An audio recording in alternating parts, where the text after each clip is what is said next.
Le Flash Impro, une émission proposée et présentée par Vincent Posé. Salut à toutes, salut à tous, c'est le Flash Impro. Nous sommes là, prêts à improviser, à sortir des histoires et des personnages de nos chapeaux, même si nous ne portons pas de chapeau. Il y a en notre compagnie, en votre compagnie, Stéphanie Roche, bonjour. Bonjour. Max Hardy, bonjour. Bonjour. Et le thème que je vous propose aujourd'hui, ce sera Agent Triple. La catégorie, c'est à la manière d'un documentaire criminel.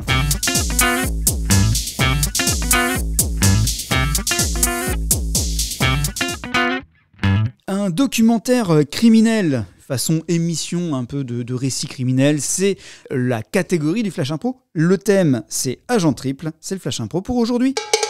En jeu. Bienvenue dans Affaires extensibles. Aujourd'hui, l'histoire de l'agent triple. On en a entendu parler longuement dans les années 2002. Un fléau pour de très nombreuses familles qui ont vu des êtres chers disparaître. Et j'ai là aujourd'hui avec moi un ancien commissaire, Van der Buck. Bonjour. Monsieur le commissaire, vous avez suivi l'affaire. Dites-nous ce que vous en avez retenu. Ce que j'en ai retenu, c'est une affaire ô combien complexe, une affaire qui a fermenté, en tout cas, bien de nos méninges. En gros, c'est l'histoire de Hans van Gieden, brasseur de bière comme il en existe tant en Belgique. Cet Hans donc, avait créé une nouvelle bière au goût assez prononcé. Dans son secteur, en fait, dans sa région de Namur, on a remarqué plusieurs disparitions inquiétantes. Ça a duré pendant 5-6 ans. Des disparitions très inquiétantes et le père d'une des victimes est avec nous. Et il va pouvoir nous donner des indices sur la disparition et sur ce qui est arrivé à sa jeune fille Martinette. Martinette était partie comme à son habitude chaque jeudi soir.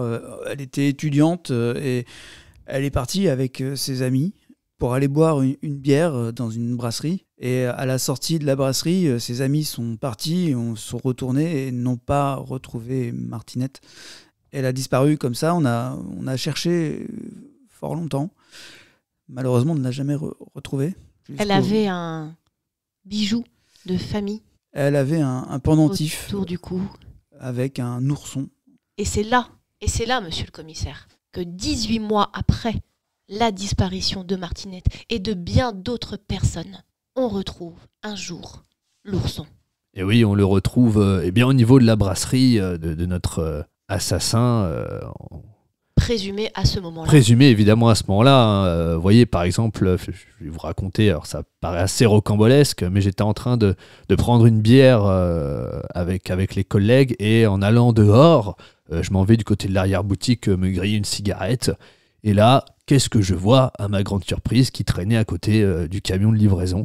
Il y avait ce petit ourson. Donc, ce qui tout de suite m'a mis dans cette réflexion, et si l'assassin était plus proche qu'on ne le pensait?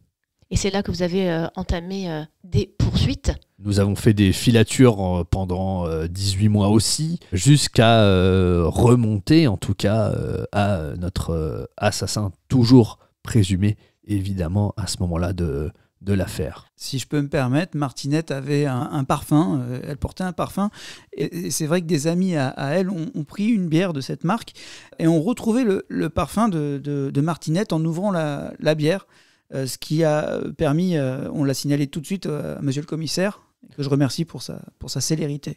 Mais je vous en prie, et c'est vrai qu'à ce moment-là, j'ai aussi goûté cette bière, nous avons fait des comparaisons scientifiques, et nous avons remarqué que cette bière, il y avait cette même odeur de parfum à l'intérieur. Ça, nous avons poussé notre investigation au plus proche. On a fait venir des équipes d'experts des États-Unis, justement, qui sont spécialisés dans ce domaine-là, et l'impensable est arrivé en ce 18 juin 2002, où nous avons mis la main sur le coupable.